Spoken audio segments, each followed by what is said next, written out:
All right. Okay. Well, welcome, Ohio Pathways, people of action. I'm going to go through this fairly quickly. If you can save your questions to the end, we'll probably have just a few minutes. And as Jim may have mentioned, I'm in the Rotary E-Club of Southeast USA and Caribbean. So, you know, almost nobody wants to talk about disaster preparedness until after a disaster strikes. So today, very briefly, I want to talk about planning, preparedness, first response, and long-term recovery. They're really the four major phases of disaster planning.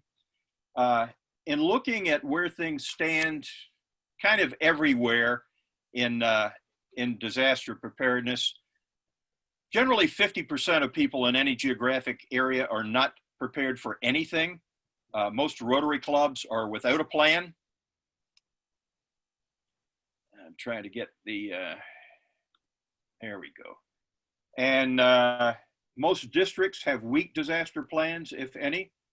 Cities have emergency operations centers and generally a mandate, cities and counties, for long-term recovery organization, LTRO, and we'll talk about that a little bit. And states, of course, have their emergency operations centers that funnel FEMA money for grants to localities. What is this?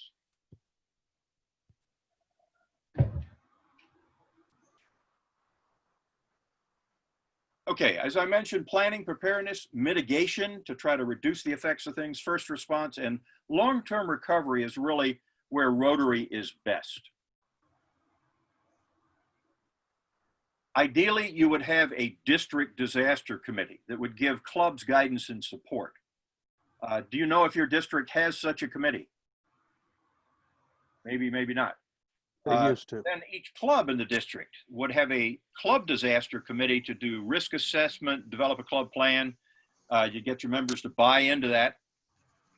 And really education is the key. You know, folks need to know why to prepare, and they need to have tools in the toolbox and really look out in the long term.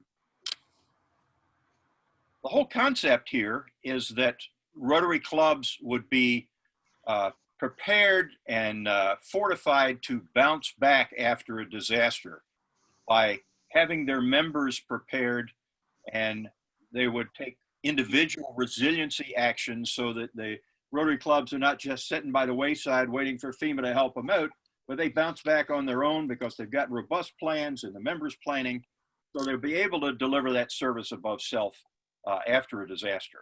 And then, of course, you'd address various local hazards. Here in Florida, our hazards are much different than up in Ohio, particularly northern Ohio. We don't have many ice storms in my area.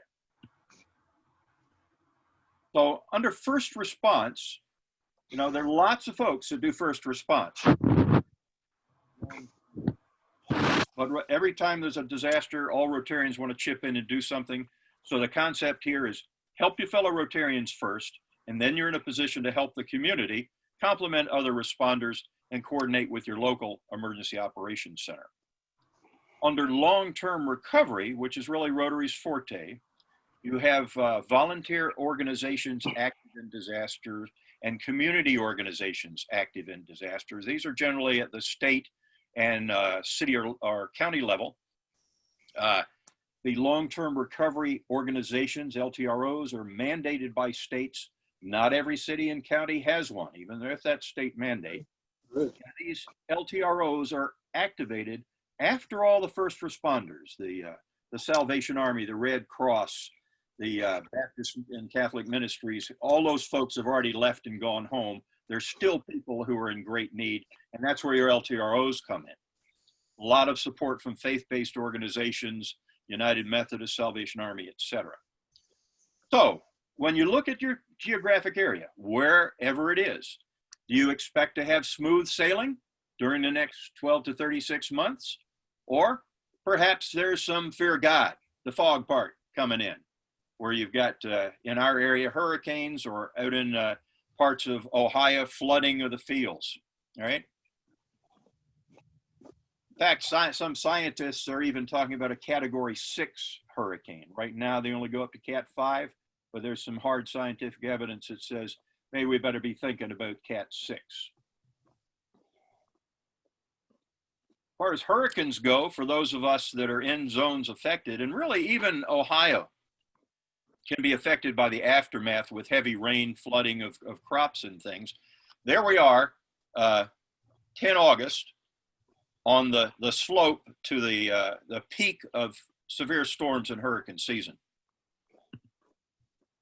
So why should you plan ahead? Why not just hope for the best? A lot of people depend on that, but do you feel lucky? Do you? Suppose we just do nothing and magic happens. It's one of my favorite quotes, and that could apply to everything from committees to disaster preparedness. So having a plan relieves panic, uncertainty, and pain. And I really don't like any of those. Because you know it's going to happen. Let's talk about some common threats, no matter what your geographic area. Well, here's some folks that really didn't plan all that well. This was during Katrina. But before we give too much criticism to them, please take note that they have not one, but 4 different kinds of beer and the obligatory toilet paper. Okay, so they're not totally unprepared, a little bit late perhaps. I attended a county presentation on why so many folks are in disaster denial. Remember that only about 50% of any population area is really ready for anything. And here are some of the reasons that folks don't even want to think about planning for disaster or prepare. You know, it won't happen here. Down in our area, I had folks say, oh, the Greek Orthodox Church is going to protect Tarpon Springs, little Greek fishing community. Or, no, there's a big hunk of lodestone buried off Tampa Bay. That's going to divert the hurricanes away. And then there was another, yeah, the ancient Indian burial mounds will keep the hurricanes away. So, you know, won't affect me. What happens, happens. There's also poor public awareness. That's hard for me to believe, but there actually is. Some people don't look at any or go to any of the preparedness seminars, no matter where you are. And even cities and counties have trouble sometimes convincing the holders of their purses that there is a benefit in spending dollars on preparing, even if it doesn't happen, you know, this season. It's kind of like, well, I'm really disappointed because here I had all this automobile insurance and I didn't have a wreck this year. So that wasn't money well spent. No, you can't use that logic. And then you have low probability but high impact events like a major hurricane, a major earthquake out in California, a nuclear accident or incident if you have a nuclear power plant. And then the feeling that, well, somebody else will help bail us out, you know? I'll just wait for FEMA to arrive. I can tell you that in our geographic area, we still have people with holes in their roofs a year from 2 years from the last hurricane, right? So what kind of things can one expect to be coming? Even in Ohio, you've got flooding. Florida's pretty flat, so we're concerned about flooding. Tornadoes, hurricanes, earthquakes, wildfire smoke. If you're in an area that is subject to wildfires, then probably not a bad idea to have a couple electronic air cleaners in your home. Suppose there's a water emergency.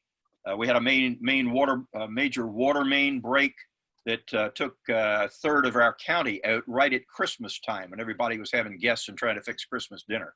That was not a good scene. And solar storms. Speaking of solar storms, a lot of people don't know much about that. If you want to know a whole lot, there's a National Geographic 2012 issue that talks about how they can impact the entire power grid and our technological life. And of course, then you have today's pandemic. If you look at the 1918 flu pandemic, about a third of the world died. The only way they were able to actually get it under control was by wearing masks and social distancing. We should have learned from that lesson. And of course, what do we have? The Sturgis bike rally with 250,000 people, bikers come in open bars and no mask ordinance. So that, as one biker said, that's a big experiment. Well, that little petri dish is probably going to spread through the rest of the world. Uh, I updated these figures on COVID today. I gave this talk about 2 weeks ago to a local Rotary Club. This figure was about 630,000 then, about 2 weeks ago. Now 731 worldwide dead, 160K dead in the US, about 22% of the world's total dead from COVID in the United States alone. So what do? If there's a major hurricane, a cyber attack, or something disrupts the power grid for 90 days, or there's a chemical spill. You know, I'm not in a flood zone. I'm not in an evacuation zone.